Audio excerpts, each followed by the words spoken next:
y Coherencia, historias que cambian vidas. Un programa del Centro Desarrollo Sistémicos Cerval.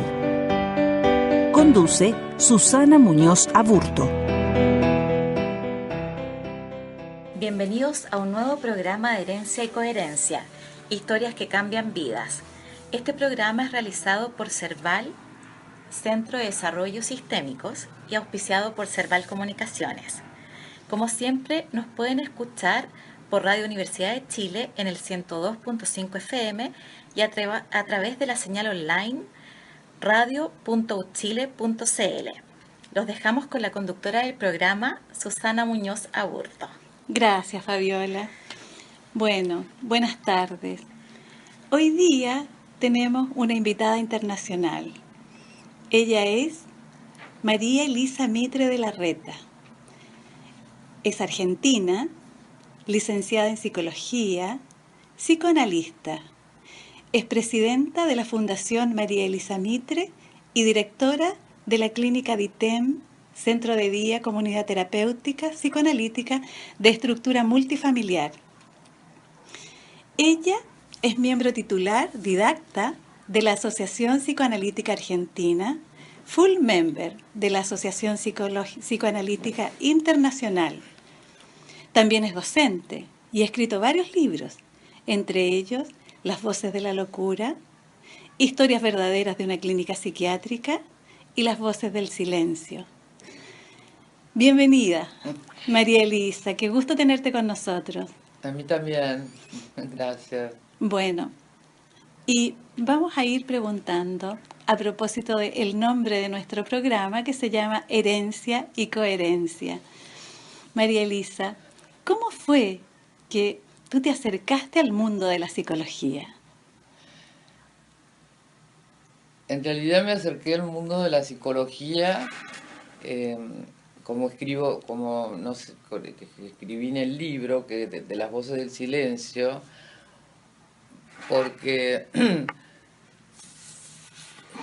hubo, fue gracias a mi tío Florencio Escardó, que era el pediatra más famoso de la Argentina, que creó la escuela para padres. Ajá. Que fue la primera persona que permitió que entraran las mujeres en el Hospital Rawson y que se internaran con las madres que iban a tener niños. Buenísimo. Eso fue toda una revolución. Sin duda. Pero fue fantástico porque fue la primera vez que se permitió que las madres estuvieran con sus bebés cuando nacían. Ah. Él era tío nuestro y el relato es medio cómico. Estaba en mi casa y me vio pasar así, yo era pequeña, y me dijo, esta niña le debe pasar algo. ¿Por qué? Porque se come las uñas. Ah. Y entonces le dice a mi madre, tiene que ir a una psicóloga, porque que se coma tanto las uñas, debe haber algo ahí.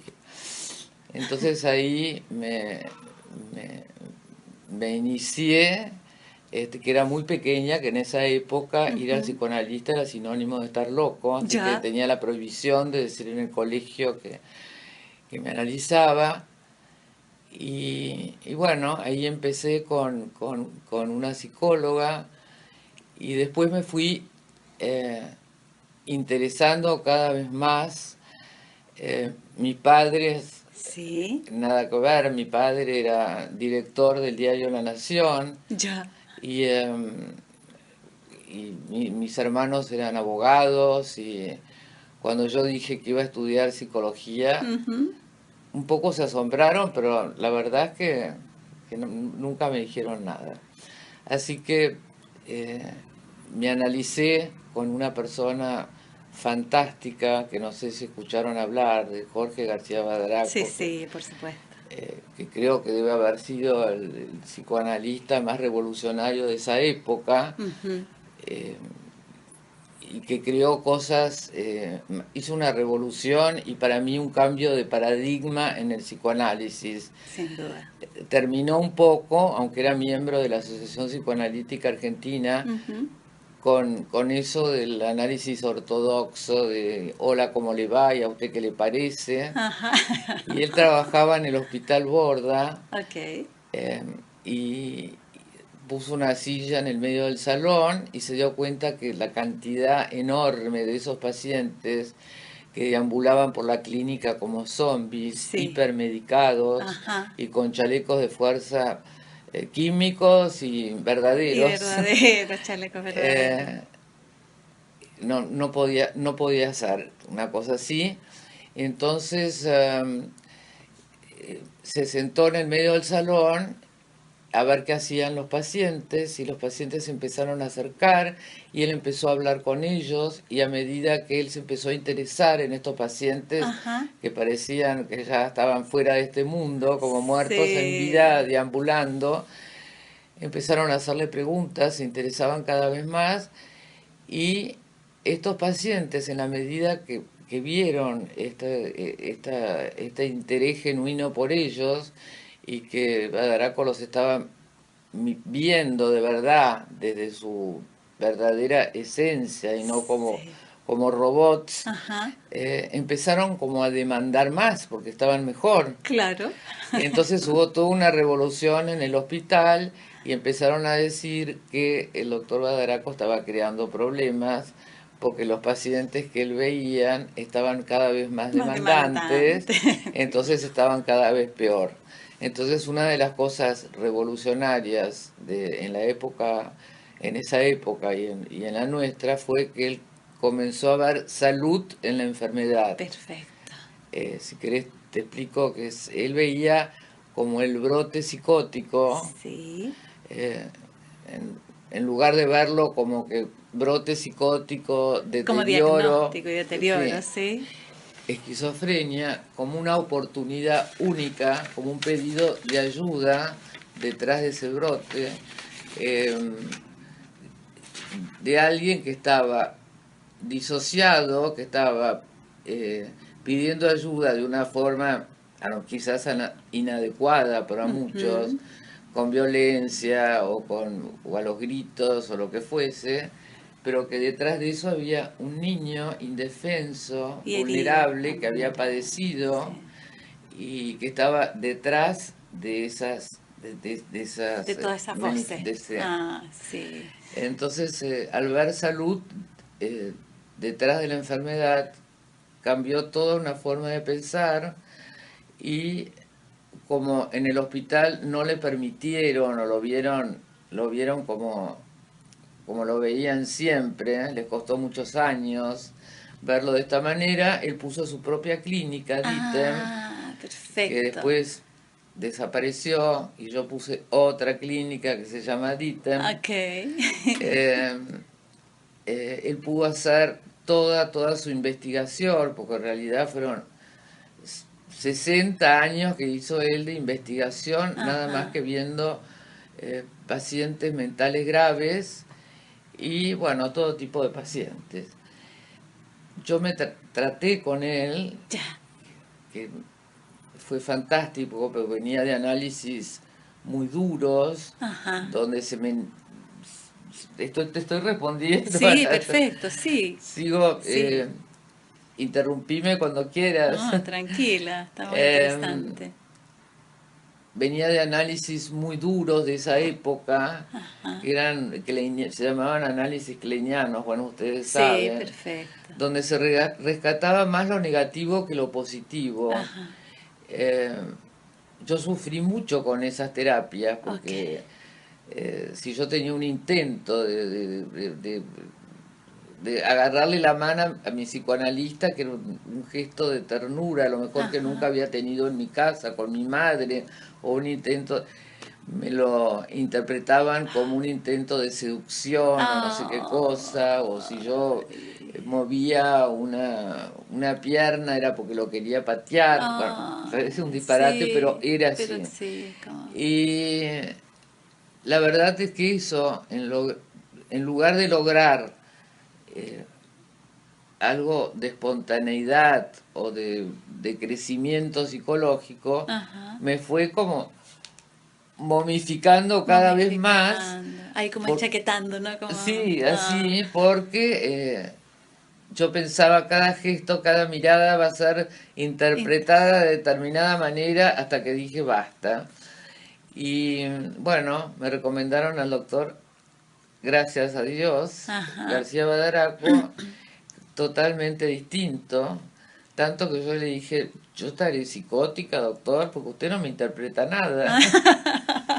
No te entrenaba para ser interpretable. Claro, él me dejaba hacer. Okay. Quiere decir esto, que yo la escucho, que creo que es fundamental para el tipo para cualquier terapia, porque uno no fue escuchado generalmente. Okay. Yo no culpo a los padres Para nada. hacen lo que pueden. Exactamente. Hoy en día yo me ocupo muchísimo de los padres. Y los padres vienen con su propia trama, con sus propias historias. Sus propias historias y con sus propios personajes. Exactamente. Después yo te voy a explicar lo que yo pienso de eso. Y bueno, me escuchó mucho, me dejaba como... Porque nosotros pensamos que el camino a la salud, a lo llamado salud mental, es un proceso terapéutico de redesarrollo de recursos. Perfecto. Y es como que es un redesarrollo de las etapas no vividas en la infancia, que tienen que darse de alguna manera para poder crecer y llegar a la salud. Son nuevas experiencias vitales. Por ejemplo, en un comienzo del proceso terapéutico es más importante cómo se dice lo que se dice que el contenido mismo. Perfecto. La mirada, el poder de la mirada, la atención cariñosa, ver que la persona nos está mirando a los ojos y está interesado en lo que nosotros hacemos. Sí. Porque generalmente no decimos, no, lo que yo veo durante todos estos años, que todos estos pacientes graves, y no tan graves. Y no tan graves, sí. Porque yo creo que todos, de alguna manera, hemos padecido en ese sentido. Sin duda. No fueron mirados en su verdadera esencia, lo que Jorge García Badaraco, virtualidad sana potencial que tenemos todos los seres humanos y que no sabemos muchas veces que lo tenemos. Que lo tenemos, sí.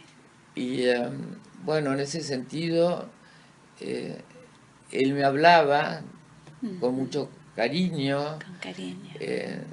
Te cuento una anécdota, porque en la medida que yo me sentí vista, mi padre era una persona como muy importante y lo veía poco, lo veía a la mañana, a la noche, lo quise muchísimo, pero lo tenía bastante lejos.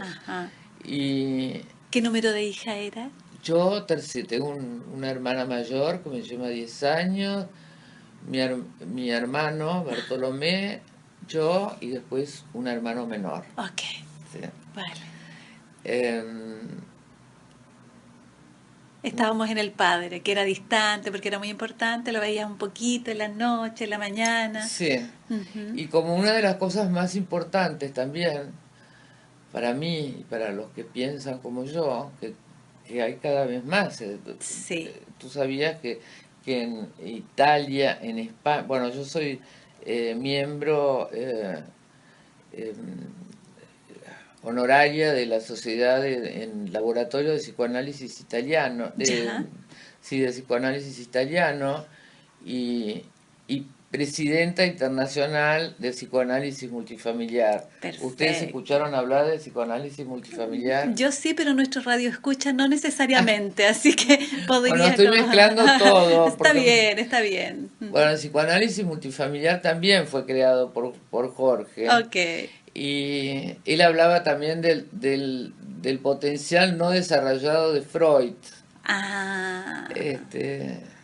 Y que Freud hubiera estado en esta época, hubiera estado muy contento de ver cómo había crecido y de otra manera, bueno, sus investigaciones fantásticas. Bueno, y entonces creó el psicoanálisis multifamiliar, que creo que ahí él empezó su investigación, porque todavía no había nombre para esto que te digo, la virtualidad sana, Ajá. el proceso terapéutico, las interdependencias, que uno en realidad, el aparato psíquico está constituido por interdependencias sanadoras y otras no tan No tan sanadoras. sanadora, un poco Las tóxica. sanadoras dan Ajá. recursos al otro para que pueda desarrollarse bien, y las tóxicas son Destructiva. patógenas y patológicas, y bueno, en la medida en que uno establece una interdependencia sana con un otro, porque uno existe solamente si siente que existe para un otro. Empezó a ver la interrelación de los demás, la importancia. Primero empezó a hablar del objeto enloquecedor, después él sacó la palabra objeto y ya éramos sujetos. Sujetos, qué con bonito. presencias que primero externas y después internas, que algunas, las tóxicas o las patológicas, nos invaden. Nos invaden, y no sabemos por qué de pronto estamos como, bueno, voy a hacer esto, pero si hago esto, a lo mejor van a pensar, toda esa cosa que nos inhabilita la espontaneidad, que es tan importante para el crecimiento, como los niños. Exactamente. Poder ser uno mismo, sin temor a ser criticado, poder ser uno mismo, no diciendo lo que uno se le cruza por la cabeza, sino tomando en cuenta al otro. Está bastante ligado con lo que se llama, Daniel Goleman llamó inteligencia emocional, pero bueno, con algunas cosas más. Desde otra mirada, sí. Sí. Como... Y bueno, el psicoanálisis multifamiliar es una cosa fantástica, porque ahí se ve cómo se enferman, o quién enferma al otro, ¿no? Porque van padres con hijos, hijos solos, padres solos, todo tipo de pacientes, profesionales. Seremos, por ejemplo, 4 coordinadores en grupos de 60 personas. Impresionante. Impresionante. Impresionante, eso es el día jueves, en la clínica, en la comunidad terapéutica. Y todos los días de 2 a 4 son grupos que empezábamos con los pacientes solamente, y que después se fueron incorporando también los padres. Perfecto. Porque en realidad lo que vimos es que ni los hijos conocían a sus padres, ni los padres a sus hijos.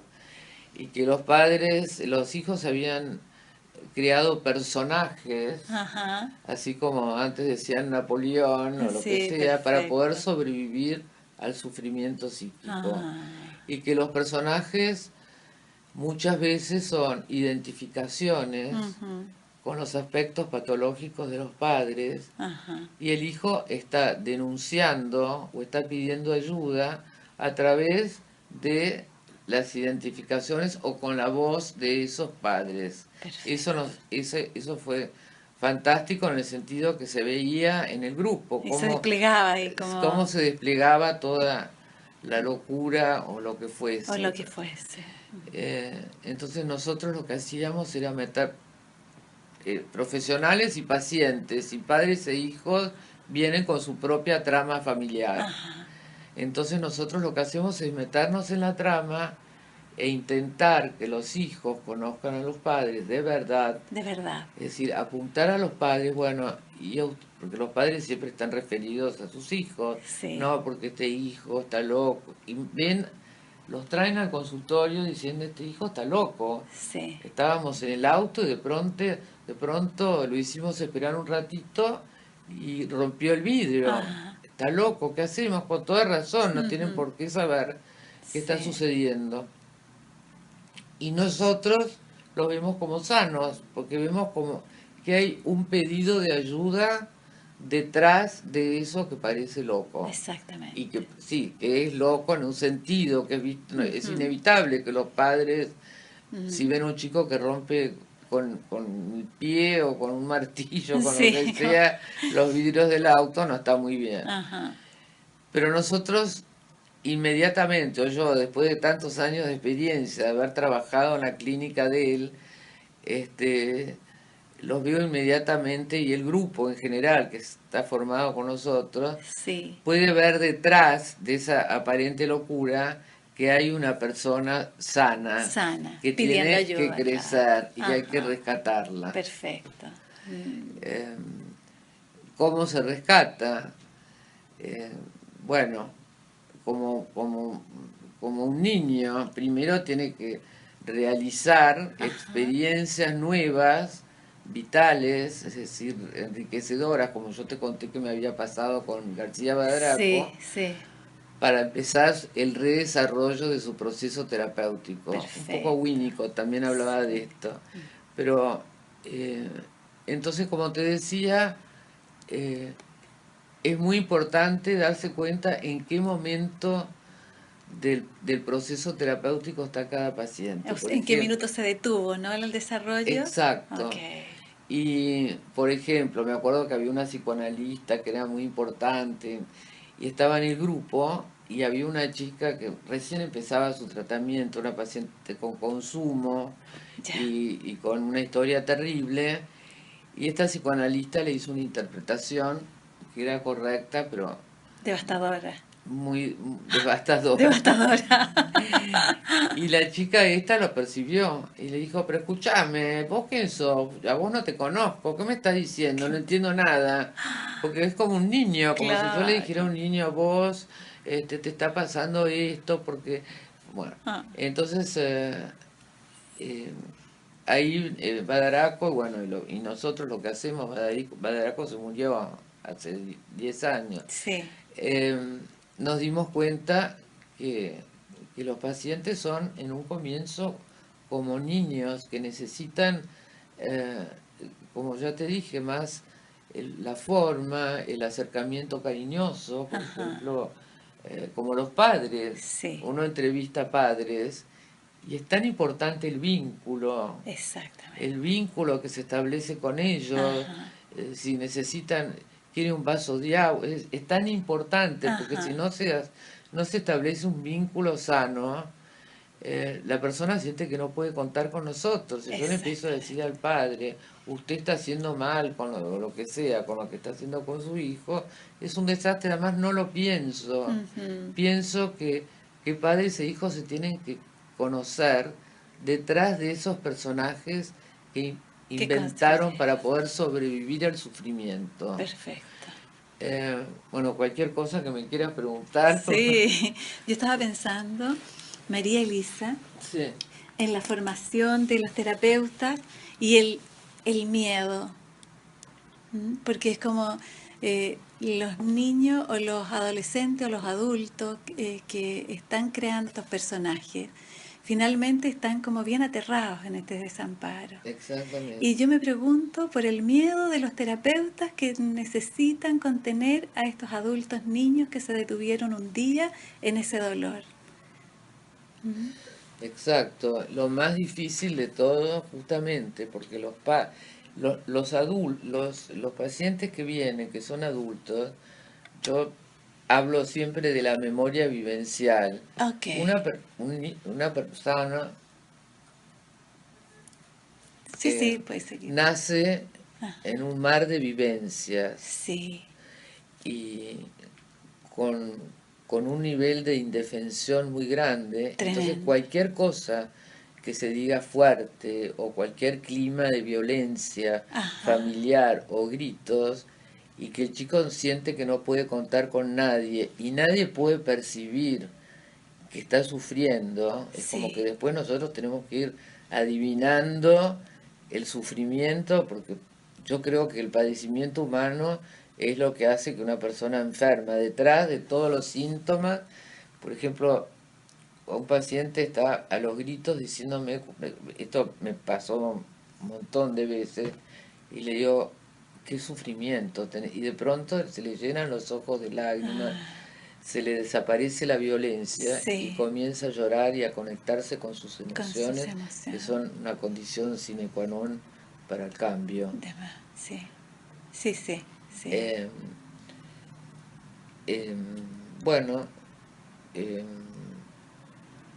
en la medida que va pasando, que la persona sienta, que nosotros nos damos cuenta de su nivel de sufrimiento, que nosotros lo pensamos. Sí. Por ejemplo, si un paciente se va mal en un comienzo, porque lo hacemos toda la vida, como lo dejamos atrapado, como quedaron atrapados con sus padres. Ajá.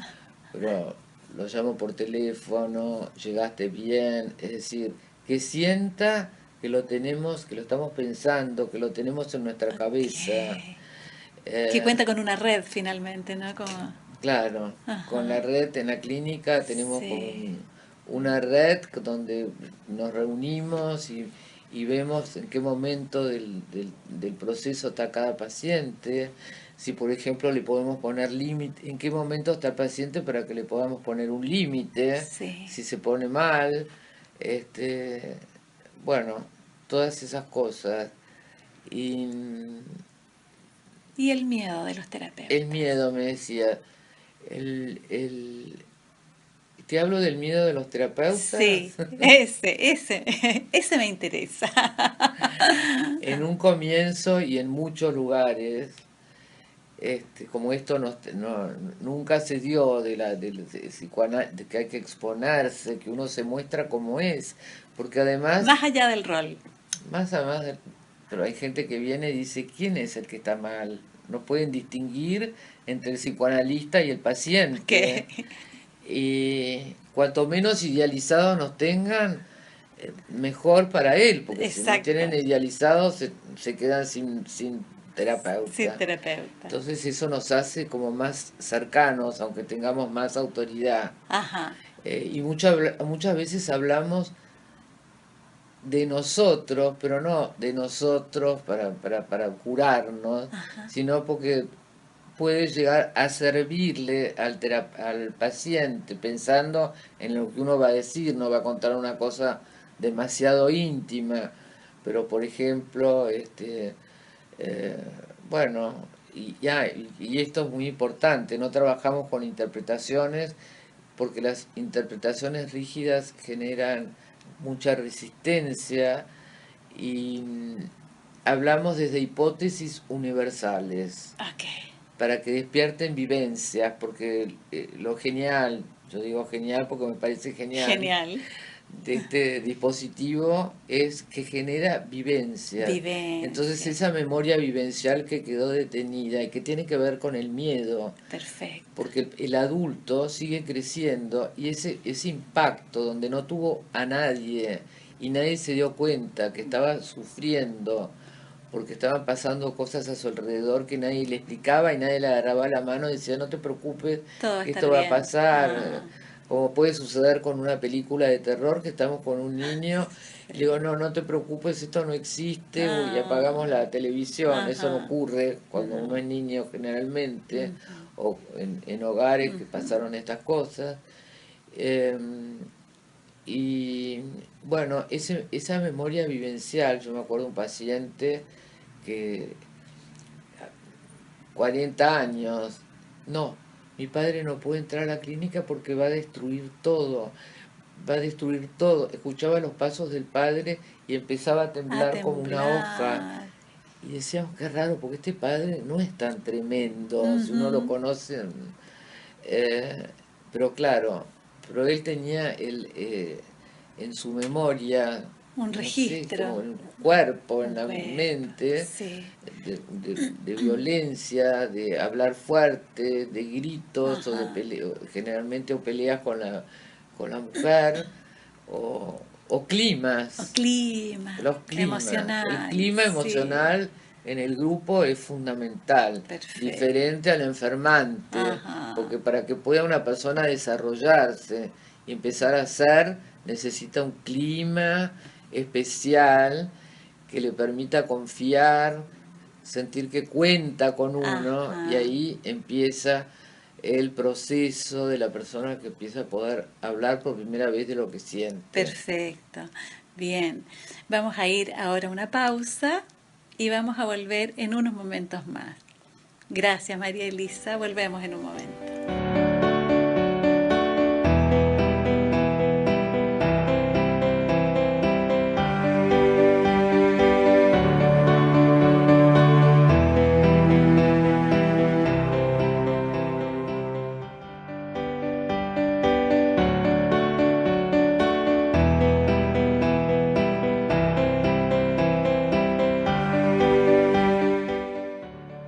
Bueno, María Elisa, estamos de vuelta. Y en este segundo momento de esta entrevista, yo quisiera preguntarte sobre el amor. El amor en tu vida, el amor con tus pacientes, el amor con la comunidad. Bueno, una de las cosas fundamentales que habla del desarrollo de recursos sanos para poder llegar a la autonomía, Ajá. tiene que ver justamente con el amor. Una persona puede estar muy mal repitiendo, parece que no tiene nada que ver, pero tiene muchísimo que ver, diciendo, por ejemplo, me quiero matar, o odio a mis padres, o esto no me sirve para nada, o vos no me servís para nada, que eso también habla mucho de los recursos del terapeuta, porque hay muchos terapeutas, parece que me voy de las ramas, pero voy a volver. Hay muchos terapeutas que se quedan con el personaje, y a veces eso es lo rico de la co-coordinación. Ajá. Porque a veces veo un terapeuta que se empieza a pelear con el personaje del paciente y no con la verdadera persona. Entonces ahí estamos nosotros para rescatar y decir, no, detrás de esa madre que está apareciendo, de ese padre, delante de los padres, hay una persona que está pidiendo ayuda. No te confundas. No te enganches con el personaje y a la persona se le ilumina la cara, porque en realidad es así, lo va a descubrir. Por ejemplo, hay una persona que está a los gritos y un día empieza como por ejemplo, una paciente el otro día decía que era tremenda, que estaba todo el tiempo en el grupo diciendo necesito medicación, se va a ir al médico, yo necesito medicación, ¿qué hago? No sé cuánto. No sabíamos qué hacer con esta paciente que durante 2 horas estaba ansiosa porque se iba a ir el médico y no le iba a dar la medicación para el fin de semana, la agarrábamos porque se iba a ver el médico. Bueno, y de pronto aparece la madre que vivía en Mar del Plata y que había estado internada. Entonces le digo, bueno, Mónica, escuchame una cosa, ¿cómo es tu madre? Bueno, mi madre es insoportable, mi madre es una persona muy ansiosa, por ejemplo, está todo el tiempo pidiendo medicación, hizo una descripción de ella. ¡Qué increíble! Pero le digo, ¿y vos cómo te estás sintiendo? Porque me dice, no, yo ahora me siento mucho mejor. Hasta tenía un rodete muy tirante, muy duro, y se había soltado el pelo, aunque parezca mentira. Ajá. Tenía otra expresión. Esto después tiene que ver con el amor, ¿eh? Y y me dice, pero ahora yo me doy cuenta que mi madre es una persona que ha sufrido mucho. Después de un año de estar escuchando en los grupos hablar del sufrimiento subyacente a la aparente locura, y le digo, Mónica, bienvenida al grupo. ¡Ay, qué emoción! Porque hasta este momento no eras Mónica. Eras tu madre. Era Sandra, era tu madre. Es así. Y bueno, y ahí empieza a aparecer la verdadera persona. Ajá. Y lo que nos damos cuenta, porque tenemos que estar atentos todo el tiempo, es cuando aparecen los primeros atisbos sanos. Por ejemplo, el sentido del humor, la ternura, eso es lo más importante, porque al principio es una dureza, una distancia. Cuando empieza la ternura y la cosa de agradecimiento, muchas gracias porque este grupo me ha ayudado tanto, eso es que ya empieza la persona a emerger, a florecer, aparece el amor, empiezan los enamoramientos, empiezan los regalos, muchas gracias, bueno, empiezan a aparecer todas las cosas sanas que permite esa persona que a veces ha sido muy antipática y que es uno de los emergentes o de las condiciones sine qua non para la salud mental, es tener la capacidad de poder relacionarse bien con los demás. Sin duda. Porque lo que pasa en la comunidad es lo que puede pasar en la vida cotidiana y lo que pasó en la familia. Y nosotros podemos ver, arreglarlo en vivo e indirecto en la comunidad, lo que no se pudo hacer en la casa. Entonces nos metemos ahí y en esa trama desde nuestra propia trama, porque a veces nosotros también somos personajes. Perfecto. Oh. Y eso genera también miedo en muchos terapeutas Sí. que no están acostumbrados a exponerse, es decir, Sí. como que si ellos no hicieron un desarrollo similar, tienen mucho temor también a exponerse. Claro. Y bueno, y les cuesta acercarse a esto, pero curiosamente en Europa, Sí. cuando viajamos con el doctor, en Italia, en España, vienen hace 14 años a formarse pasantes españoles, italianos, algunos de Chile, Genial. algunos, y bueno, pero la experiencia y la enseñanza tiene que ver con lo vivencial. Con lo Generalmente vivencial. les decimos que dejen escrito qué es lo que vivieron y en lugar de hablar de los pacientes dicen, a mí me cambió la vida. A mí me cambió Qué la lástima vida. que no tengo algo escrito de algunos pasantes. Yo pude hacer en estos grupos un desarrollo vivencial, darme cuenta de lo que... reconciliarme con mi madre. Yo me reconcilié con mi madre en el grupo. Y en relación a los duelos, a mí se me murió un hijo en un accidente de auto, mi hijo mayor, tremendo, hace 20 años. Creo que eso es un duelo que no se puede hacer totalmente porque siempre conllevo como una especie de telón muy atrás que opaca cada vez menos, porque es como un telón al de principio fondo. es terrible, sigue siendo terrible si lo pienso, Sí. pero sin embargo pude seguir desarrollando y mi profesión y mi vida de manera normal, y me puedo reír y puedo y sentir, me inventé una historia que me sirvió. Pues yo no sé si soy muy creyente, pero me inventé que mi hijo era como un angelito de la guarda y que lo tenía dentro. Y ese invento me sirvió para crearme el invento y siento que me está cuidando. Sin duda, sin duda. Y a lo mejor me está cuidando, no sé. Sin duda. A mí no me cabe duda.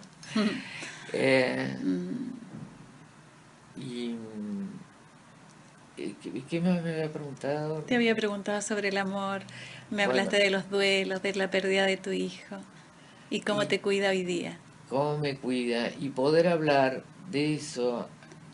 Acá hubo muchos hijos desaparecidos. Sí. Hay una persona importantísima que no la puedo nombrar, aunque ella no le importaría, que empezó a ir a los grupos por un sobrino que tenía diagnóstico de esquizofrenia. Nosotros no creemos en los diagnósticos, después si querés te digo eso.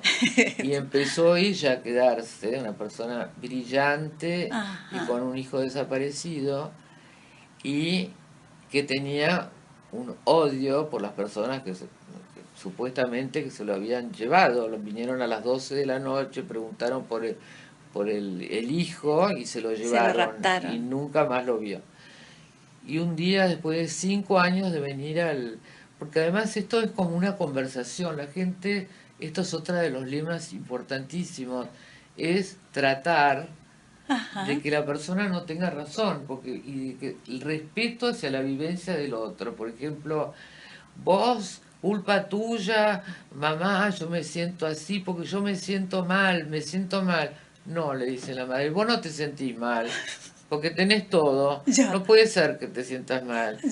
Pero mamá, me siento mal. Entonces, el respeto por la vivencia del hijo. Perfecto. Que puedan escuchar que sufre, porque es muy difícil una madre sin recursos escuchar que el hijo sufre. Es terrible. A mí hoy en día me pasa, mis hijos les pasó algo, es como un sufrimiento todavía, ¿no? Es difícil, pero bueno.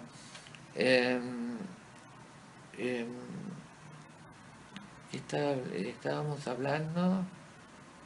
Del secuestro del hijo de... Y entonces, después de 5 años, esta señora se levantó, se paró en el grupo y dijo: yo les quiero decir algo muy importante. Pues escribió un libro acerca de eso. Se me fue el odio. Se me fue el odio. Se me fue el odio. Oh. Siento como algo que nació en mí, que es amor, que es comprensión. Parece un cuento de hadas, pero es así. Es así, sí. Y me siento tan bien acá porque es como una persona bastante mayor. Me siento como en una familia que me ha escuchado, que me ha contenido, con la que cuento y que pude hablar de todo esto que nunca pude hablarlo bien antes. Perfecto. Y bueno, esto hasta lo tengo filmado porque hacemos filmaciones de los grupos para después poder enseñar o mostrarle mismo a los pacientes: mirá cómo estabas y mirá cómo estás ahora. Qué bonito, el proceso. El proceso, exacto. El proceso. Sí. Cuando la persona empieza a querer, a tener buena relación con el otro, a dejar de tener razón. Como las parejas que dicen: no, culpa de él, no sé. Esa es la mejor manera de no separarse nunca, querer tener razón. Exactamente. Y cuando uno va a una fiesta, a una comida, y ve dos personas que están a los gritos queriendo tener razón, no conduce a ningún lado. Entonces acá es como que se aprende a conversar. Porque nosotros, no, está hablando tu hijo, escúchalo. Perfecto. No lo interrumpas. Y lo mismo con el padre, si está hablando alguien: mentira, no, lo que dice es mentira porque a mí me trató. Escucharlo a tu padre. Es decir, no permitimos la disputa en el sentido de a ver quién tiene razón, quién es el malo, quién es el bueno, no existe. Es como que se interrumpe la competencia ahí. Sí. Y aparece lo mejor de cada uno, y el hijo empieza a conocer al padre detrás del personaje, porque es transgeneracional.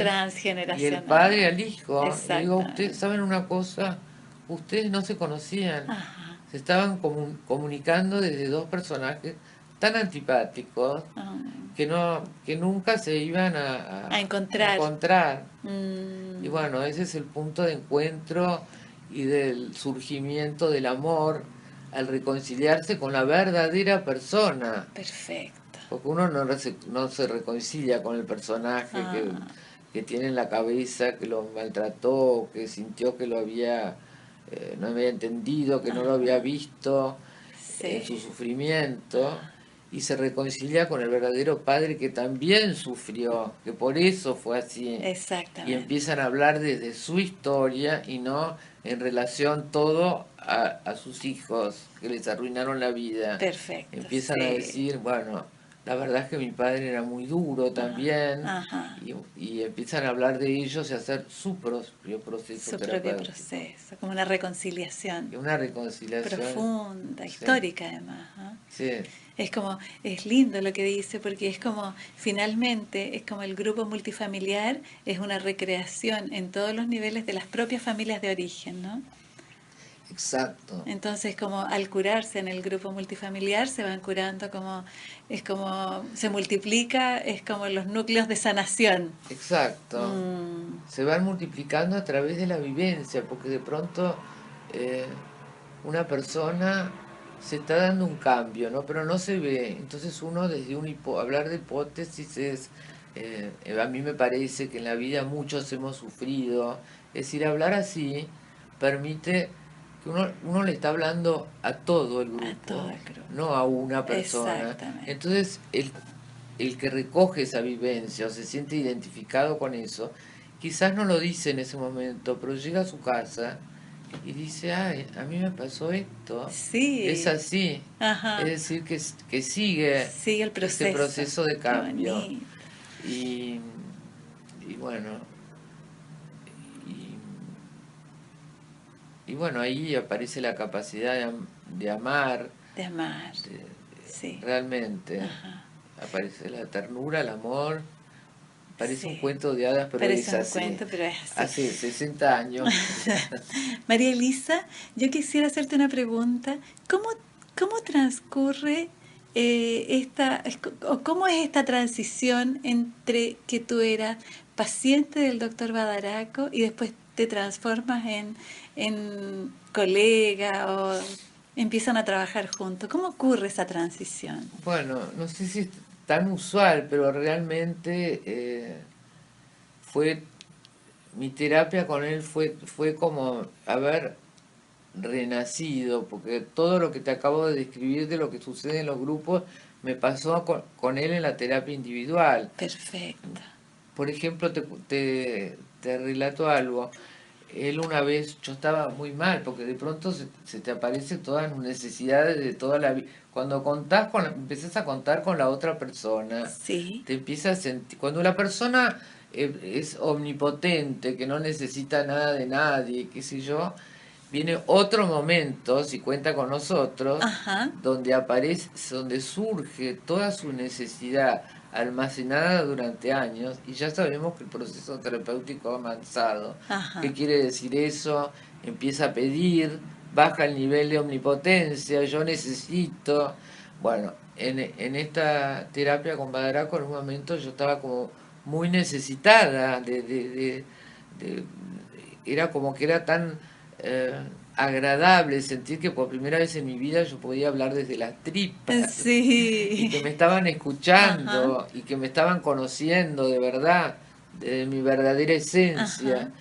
Y entonces le dije, ay doctor, yo necesito que usted me llame hoy a las 4 de la tarde porque necesito sentir que alguien, bueno, que alguien está pensando, no me Presente. acuerdo, presente.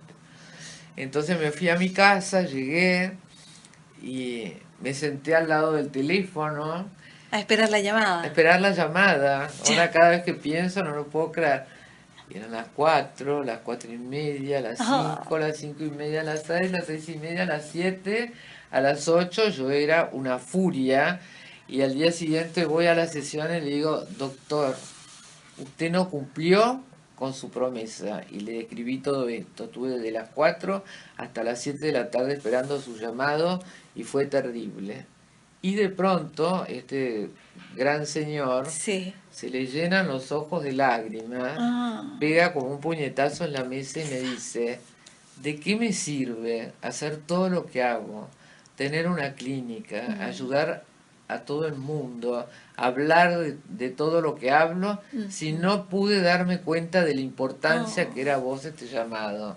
Bueno, para mí eso fue un hito de ver a la persona detrás del terapeuta, Sí. de verlo llorar, de verlo Sí. emocionarse Ajá. y pedirme disculpas. Sí. Bueno, fue Sí, una experiencia emocionante. emocionante. Sí, emocionante. Mm. Y de allí es como Ah, que bueno, y de continúa. allí eh, él me empezó a decir que por qué no iba a los grupos multifamiliares de la clínica, porque él Ya. empezó con los grupos en la clínica, Ok. que me iba a hacer bien. Ajá.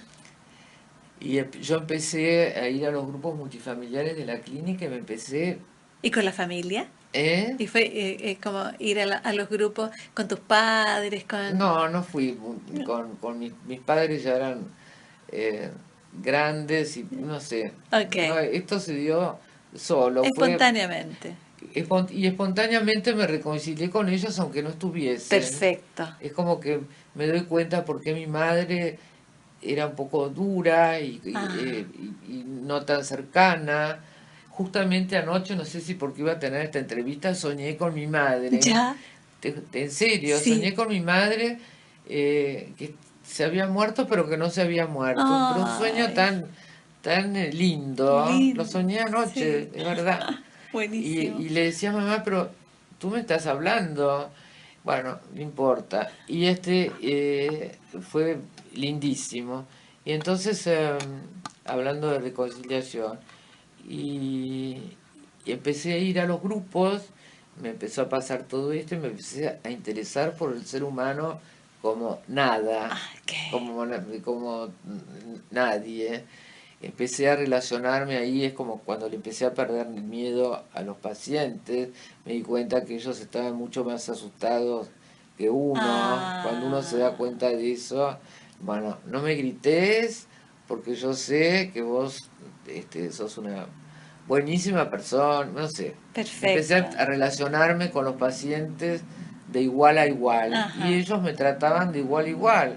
Tanto que, no sé, había pacientes violentos que no me importaba nada, yo me quedaba dando vueltas en la clínica o rescatando pacientes que no querían bajar al grupo, es decir, que me transformé en una terapeuta Genial. espontánea. Espontánea. Así que hice mi formación primero en la clínica de Jorge, que me dijo, bueno, ¿te querés quedar a trabajar con nosotros? Ay, qué bonito. Y sí, porque vio que realmente era mi vocación Sí. y bueno, ahí fui dejando la terapia con él y si me llegaba tenía algo que me preocupaba, sabía que siempre estaba ahí. Es como que contabas con él ahí. Claro, que contaba con él. Y bueno, ahí me quedé para siempre. Para siempre. Para Para siempre. siempre. Y, y bueno, y empecé, bueno, así como estaba el potencial no desarrollado de Freud, yo siempre digo el potencial no desarrollado de Badaraco, que es que hoy en día en los grupos somos más esto que yo digo de hablar de nosotros Sí. o en el momento que nos parece que le puede servir al paciente. Ajá. em, y, y lo que representa eso para el paciente, que podamos, yo he llegado a decirle, miren, tú hablas de tu hijo muerto, pero a mí me pasó esto, y a lo mejor te puede servir que te cuente esto. Sí, sí. Y bueno, eso es bastante inédito. Inédito. En la asociación psicoanalítica, a pesar de todo, conseguimos que se haga todos los martes un grupo de psicoanálisis multifamiliar eso no pasa en ninguna institución. Inédito, Sí. qué buenísimo. Todo lo que es como la organización psicoanalítica, ¿cómo recibe este cambio de paradigma de Badaraco? Hoy justamente voy a presentar el libro en la asociación, pero siento que para Badaraco fue una lucha terrible, porque en ese momento además como el lenguaje, ustedes verán que yo no utilizo, no hablo ni de narcisismo, ni de pulsión de muerte, porque creo que la pulsión de muerte en última instancia es la imposibilidad de ser, que nos han asfixiado de adentro. Sí. La posibilidad de ser uno mismo, sí. Porque no, ¿cómo vas a hacer esto si está mal, si van a pensar mal, si no sé cuánto? Ajá. Esos otros en nosotros que nos asfixian. Perfecto. Nuestro verdadero ser y que van perdiendo el poder, sí. En la medida que uno se va desarrollando y va creciendo en este proceso. Van perdiendo el poder y uno se da cuenta que ese padre tan terrible no era tan terrible, que tenía sus problemas. Ajá. Sí. Y bueno, y ahí ya nunca más dejé. Y ahora estoy, puedo decir que hemos avanzado en la parte de acercamiento. De acercamiento. Bueno, me dijiste cómo recibir la asociación psicoanalítica, les cuesta bastante. Les cuesta, sí. Les cuesta, pero voy a presentar mi libro y tienen mucho respeto, me escuchan, algún día, a lo mejor. Algún día. Nos quedan poquitos minutos de esta entrevista y yo quisiera preguntarte, María Elisa, por la muerte bueno, tú hablaste de la muerte de tu hijo, pero de la muerte propia. ¿De la muerte propia? Sí. Qué difícil. Sí, es muy difícil. De la propia muerte. ¿De lo que yo pienso de mi propia muerte? Sí. Bueno, últimamente... O vivencias. Las vivencias. Sí. Últimamente me estoy acercando a pensar bastante acerca de eso, pero no te podría decir, pero sí, me pienso bastante en la muerte, pero se murió mi marido hace 5 años, ya. Que era filósofo, que era empresario, que era la persona más divina y me acompañó. Eso fue una una falta, una pérdida terrible. Terrible. Y bueno, sin embargo, debo haber recibido tanto que estoy acá. Sí, sin duda. Y bueno, mi propia muerte no puedo decir mucho. Bien, María Elisa. Yo quisiera agradecerte infinitamente el que hayas compartido con nosotros y con los radioescuchas tus vivencias y tus reflexiones acerca del amor, de la locura y de la pérdida. Así que muchas, muchas e infinitas gracias, y me encargaré de que tu libro se lea por estos lados. Gracias. Yo les agradezco a ustedes, porque la verdad que fue muy agradable esta entrevista. Gracias. Me sentí muy bien. Muchas gracias. Radio Universidad de Chile presentó Herencia y Coherencia, historias que cambian vidas. Un programa del Centro Desarrollo Sistémicos Serval.